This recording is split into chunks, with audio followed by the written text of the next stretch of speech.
Hey, what's up? I'm Ga, and this is 7 Mortal Sins. Welcome. So, something I see all the time is people asking, is this character good? Which units are top tier? Should I pull for this character? Where can I find a tier list? And while following tier lists, it can generally give you an idea of whether or not the character is worth investing into, following the meta might not always be the best idea, especially because this game is rapidly evolving and changing. What's going to happen is if someone follows the meta, they build just what's meta right now, and then an update drops, and now their stuff isn't top tier anymore. They're going to quit because they invested everything into that team and now they're broke. And old characters constantly getting new support, new buffs like consonants, super evolution. They're releasing new characters that have synergy with older characters. So chances are you can probably just build a competent team with characters you already have and with smart investments into banners. And today I'm going to teach you some tricks to help you determine whether or not a character is actually worth your gems. But first, please like, comment, subscribe, and come join the Discord. Link is in the description. So the first trick is to actually make sure you have enough gems. You want to be able to guarantee the character, and that's going to take 120 pulls, or 10 pulls, 12,000 gems to hit pity to guarantee the character. If you have less than this, you could whiff. Don't assume that you'll get lucky. Never assume it's I'll just pull them. I have 5,000 gems. I'll just pull them. Don't assume you'll be lucky. And make sure you actually like the character and you like the characters you have. Logging in and seeing characters you dislike, you could leave with an empty feeling, like you've been wasting your time and your resources. It's these guys again. Right? Next up, you want to read the character's kit. See if their abilities are situational or they have no restrictions. Generally speaking, characters with only situational abilities end up being too niche or just not good enough to warrant me recommending to summon for them. Avoid characters that say things like, if the caster's HP is above 30% and it's day on a Tuesday and it's raining, then you have a 50% chance of calling your mom and asking her for some shoes.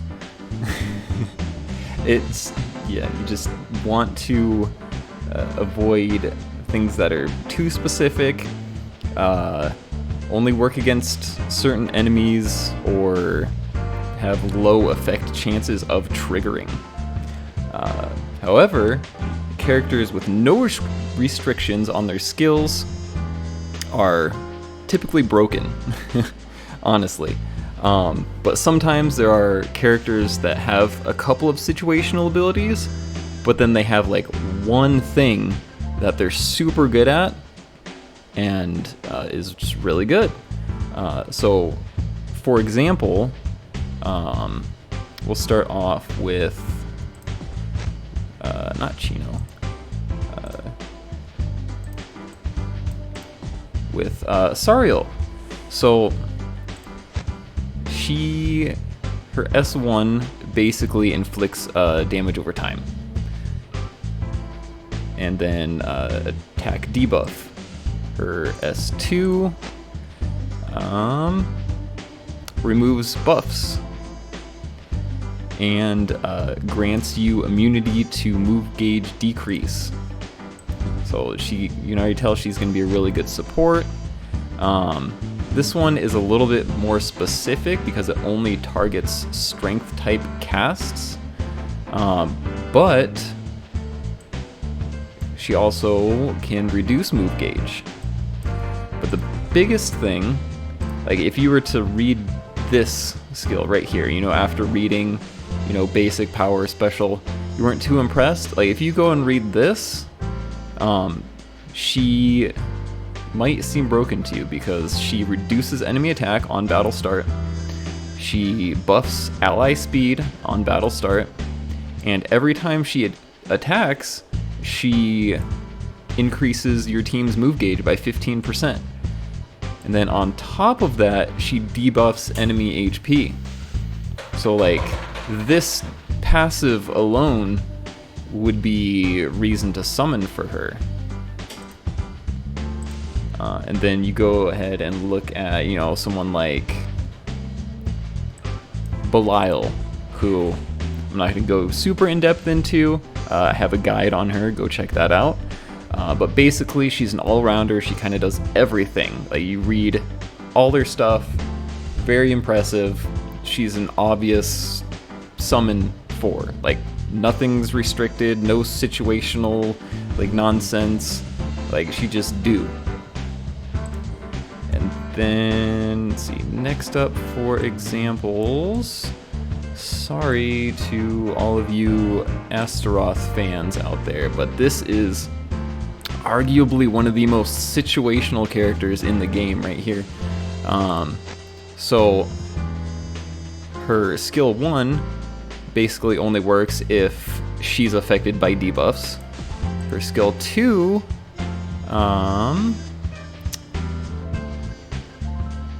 let's see, actually haven't read too much of her kit. But yeah, so this basically only works if she's attacking people with damage reduction. This only works if she's attacking people affected by depression, which is one of her skills that she has in her kit. And then this one only works if her HP is below a certain percent. So like, all of it is just super situational. Like, you're never gonna run into everything that just have like the stars align for her. So like, if you're reading her kit and you're confused as to why they might be good, they're probably not good and therefore not worth your gems.